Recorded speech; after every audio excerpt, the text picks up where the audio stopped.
Today, I'm going to read you a Reddit no sleep story that I haven't even read. So it will be my live reaction. I put it in this lovely notebook so we could have some page turning. But before I begin, I have a few things I wanted to show you. I have my little wine glass goblet.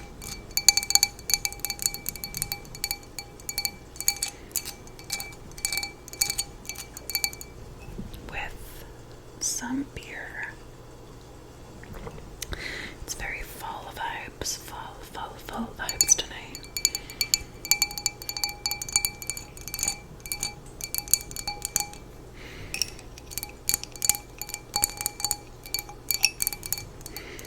And I have my ghost nails. Okay, so something I like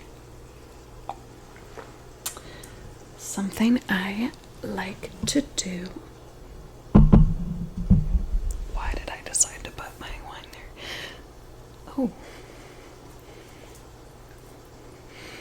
Something I like to do before a Reddit no sleep video is light some sage slash Palo Santo. And that's just to it's said to keep evil spirits, negative energies out of your environment. Just kind of a tradition I do, so.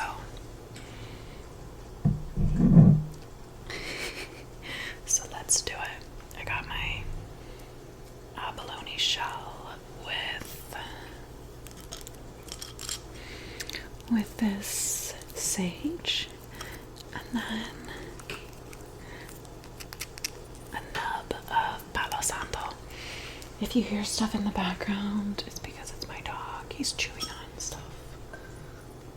Chewing on a bone because he was being loud, so I need to distract him. Alright, let's light this.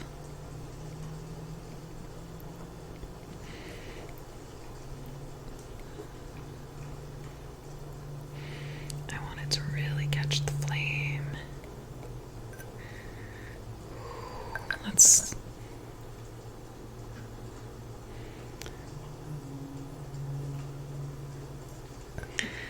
That's pretty good.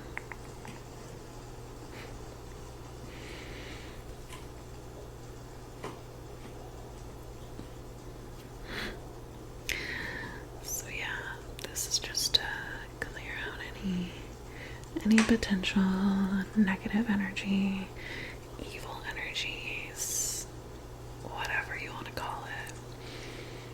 Ensure that it doesn't come into this space or your space. So, those of you who don't know, Reddit No Sleep is a subreddit where people write scary stories, and they're written in such a way where they almost seem like they could be real. And everyone, what makes it fun is everyone in the comments and stuff engages in conversation as if the story is real, just to kind of really immerse themselves in it. So if at any point you get really scared, that's something that's helped me. If you like scary stuff, pretend that it's real. Pretend that this is something that's actually happened. And I can't say for sure that it hasn't happened, right? It could be inspired by something. Alright, I'm gonna move this off the table that has my microphone because I'm sure you guys don't need banging sounds. Okay. So let's start this story, shall we?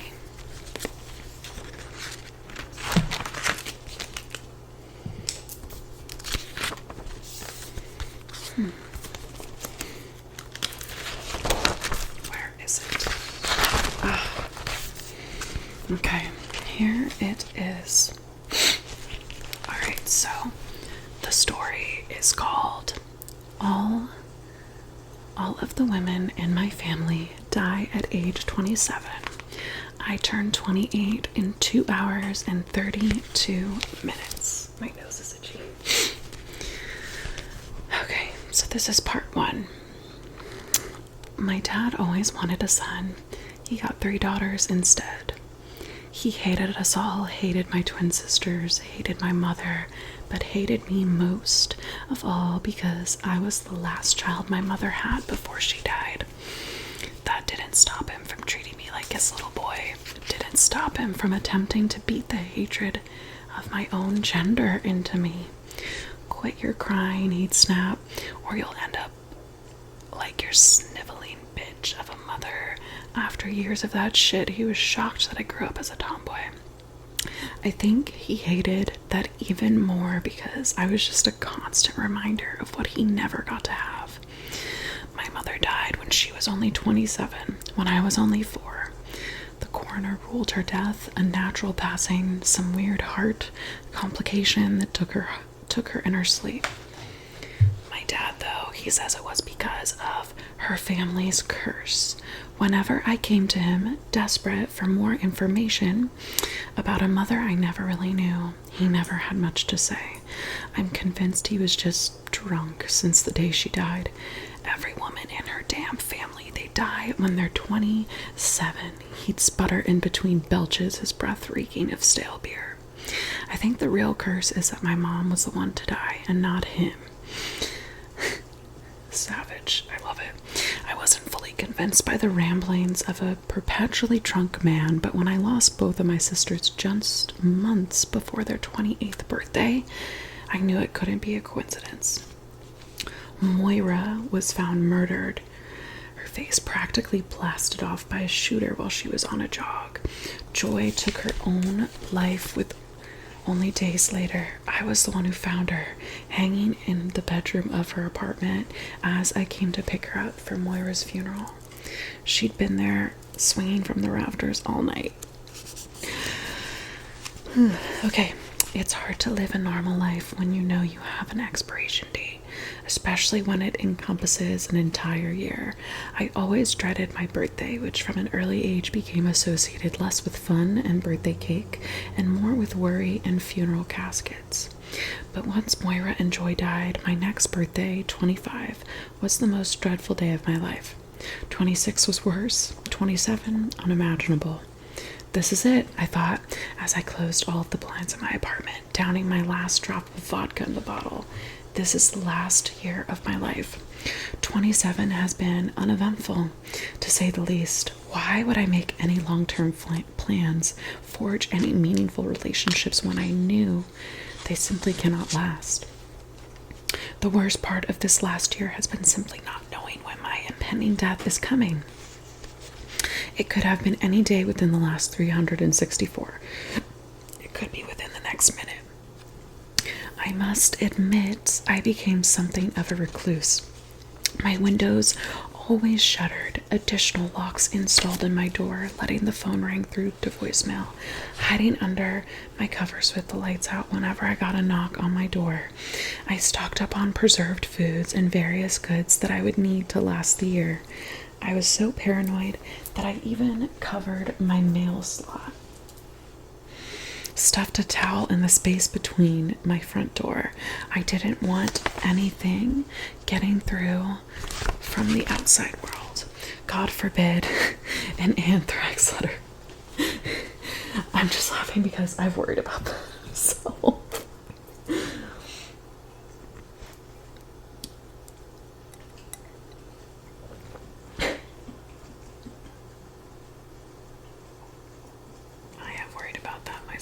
which is crazy.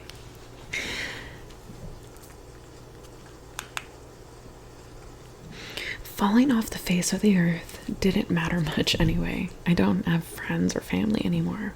My mother and both of my sisters were dead, and my dad discovered me when I came out as a lesbian after my sisters died. I moved away and severed contact soon after. The night before my 27th birthday, I started getting these strange phone calls from a blocked number. I've always had anxiety about phone calls, so I just let it ring. Same. The number kept calling at least once per day throughout the past year. Then the knocking started. Once a week at first, but it's only been getting worse, more frequent, and the pounding on my door more frantic each time. Convinced it had something to do with my inevitable death, I've been driven mad by the unknown visitor, especially over the past week. I got ready for bed last night, knowing that tomorrow, today, now, is the day I will turn 28. My time had run out, and I searched for comfort in a bottle of liquor. I didn't find it. I fell into bed, drunk and delirious, and prayed the morning wouldn't come, though I knew it would. I eventually got to sleep, but it was restless and unsatisfying. If I'm fidgeting, it's because I'm sitting on the floor. Oh my goodness. Okay. Readjusting for a second here, guys. Lo-fi video.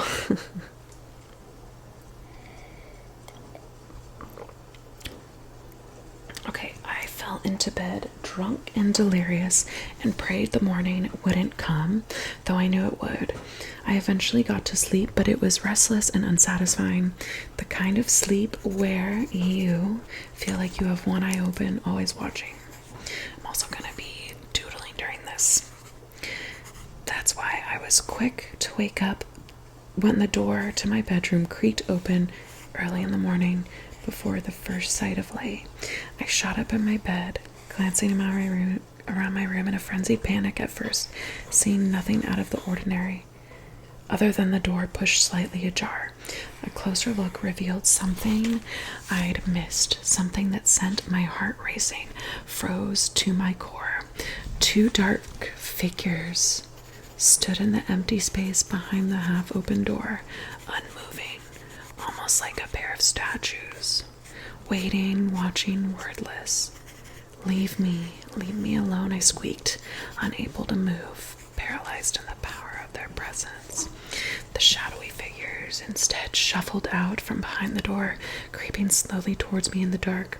I knew this would certainly be the end of my life, the fulfillment of my curse if I didn't act. Suddenly, recalling the self-defense methods I'd drilled into my mind, I flipped my bedside lamp on to stun the intruders and reached underneath the table to pull the knife I'd duct-taped there a year ago, a 27th birthday gift to myself. As soon as the light flooded the room, though, I knew the blade would be of no use. My intruders were not a pair of assassins, not human ones at least. Oh God. Okay. In the yellow light of the lamp, I discerned the identities of the dark figures. They were my sisters. Joy stood at the foot of my bed, pale, in that same conservative black dress I'd found her dead in years ago, the one she'd picked out for Moira's funeral. Her head hung parallel to her shoulders, neck grotesquely bent from her hanging. Moira was a few steps behind her. I could only assume it was her, considering the severity of her injuries. She'd suffered a gunshot wound to the head, so brutal that we were not allowed to see her after her death, so intense that it had entirely disfigured her face. Oh, goodness, okay. The lower half of her face had been reduced to a pit of gore, her jawbone barely attached on one side, her mouth mangled with only several teeth remaining, studded randomly throughout the mess. Oh, man. Why are you here? I cried, gathering my knees to my chest and holding them tight. Are you here to take me? Joy made a feeble attempt to shake her head. The side of her face only brushing weakly against her shoulder. She waited several moments before putting one of her feet in front of the other, moving towards the side of my bed. As I recoiled instinctively, she slowed her pace. Moira trailed after her until they were both beside me.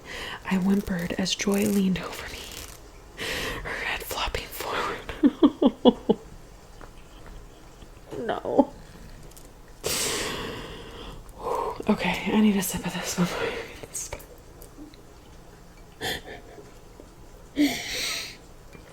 Oh, okay. All right. Her head flopping forward suddenly with the motion, neck cracking sickeningly. I can't even talk. With her lips brushing against my ear, she whispered, She tried. Her speech was labored and wheezing as if her vocal cords had nearly been shredded. That's not possible, I know that, because I'm a speech therapist. Just kidding. Never mind. I'm not kidding. But I don't know that for sure. Okay. What do you mean, Joy? I pleaded. Her lips moved against my ear once more, but no sounds came out, despite a clear, strenuous effort. Oh man, poor Joy. Moira wagered an attempt at answering my query, but only succeeded in sputtering blood from the gaping wound in her face, ejecting one of her remaining teeth onto the floor as her jawbone swung precariously, barely hanging on. Oh my goodness. Why am I laughing at this? Okay. She raised one hand, slowly curling it into a fist, before striking her knuckles furiously into my bedpost. The incessant sounds startling me. I forced my eyes shut tight and pulled my knees even closer to my chest. Moira's knocking seemed to only escalate in volume, seemed to go on forever until finally it stopped. I cracked my eyes open to find that both of my sisters had vanished, that the light of early morning had begun to spill in through the slats of my blinds. It was just past 6 o'clock, the 7th of June, the day of my 28th birthday. I was born at 9:26 a.m. Once I learned of the curse, I burned the time of my ultimate expiration into my mind. I had only 3 hours and 16 minutes left to live, if I even had that long. Draping my covers over my head, I resolved to spend the rest of my life asleep. I figured I'd rather pass peacefully in my sleep like my mother did than to suffer a similar fate, similar to my sister's. My plans were interrupted, however, by the damn knocking on the door. The interruption usually didn't come so early in the morning. I decided initially to ignore the strange visitor, but pulled the blankets down soon after, as a certain sense of familiarity struck me. The pounding on the door reminded me all too much of Moira's knocking just moments before. It easily could have been a trick of the curse, but something compelled me to approach the door. "What do you want?" I called from behind the barrier, clinging to the relative safety it provided. The reply came from an unfamiliar man's voice. "I just have a letter for you, miss. Just slide it under the door and please leave." I returned, using my bare foot to remove the towel I used to block the small space beneath it. He deposited a bright yellow envelope under the door, as I requested. I waited quickly for the sounds of the receding footsteps before sliding on a pair of gloves to handle the letter. It was addressed to me, simply by first name and with no address. Carefully, I unsealed the envelope to reveal a birthday card. I hadn't received one in years. Bright, sparkling letters on the front formed the words, "Daughter, you're 27. I scoffed at the sick joke. I hadn't received a birthday card since I was a child, and my dad couldn't even get my birthday right. I didn't think he even knew my address. I cracked it open gingerly to read the message inside. "Laura, if you're reading this, your father has killed me. Don't believe a thing he or the police say. I was not the target of a random attack. I did not die of natural causes, and I certainly did not commit suicide. I would never leave you if I had the choice. The truth is, I died because I found the truth behind my family's curse and foolishly told your father. He was in on it the whole time, planted my life by some secret society to eradicate me, to eradicate us. What we have is not a curse, it is a gift of immense power. The power to heal, but the power to harm just the same. We come into our power at the age of 28, a number associated with independence, leadership, and self-sufficiency, an age where we can handle the responsibilities such a power inevitably comes with. It's a strong number, and you will come into great strength, though you've always been a strong girl. I hope you've made it this far, but at the same time, I know you have. You were always a feisty little girl for the 4 years I had the pleasure of knowing you, of loving you. You never let anyone tell you what to think or do, especially not your father. Happy birthday. I love you, Mom. I closed the card softly, thinking on the strained words of my sister. Mom had tried to warn them, but they didn't listen. The pieces of the puzzle slid into place. My dad must have murdered Moira, and Joy ended her own life out of grief in a belief that she would inevitably be next. At the time of writing this, I only have 2 hours and 32 minutes until I officially turn 28. Over the past hour or so, I've begun to feel the power flowing into my body, electrifying as it runs through my veins. I will the towel to reposition itself under the door, and it does so, sliding across the floor on its own. Oh, she willed it. Okay. I need to keep myself safe until 9:26 after all. I'm planning on surprising my father for a visit for my birthday. Ooh. That was disturbing. I wouldn't say it was like scary. It was a little disturbing at parts. But I loved that. Oh my gosh. I love it. I definitely want to know what happens next. Oh my gosh. So yeah. So guys, let me know in the comments what you think.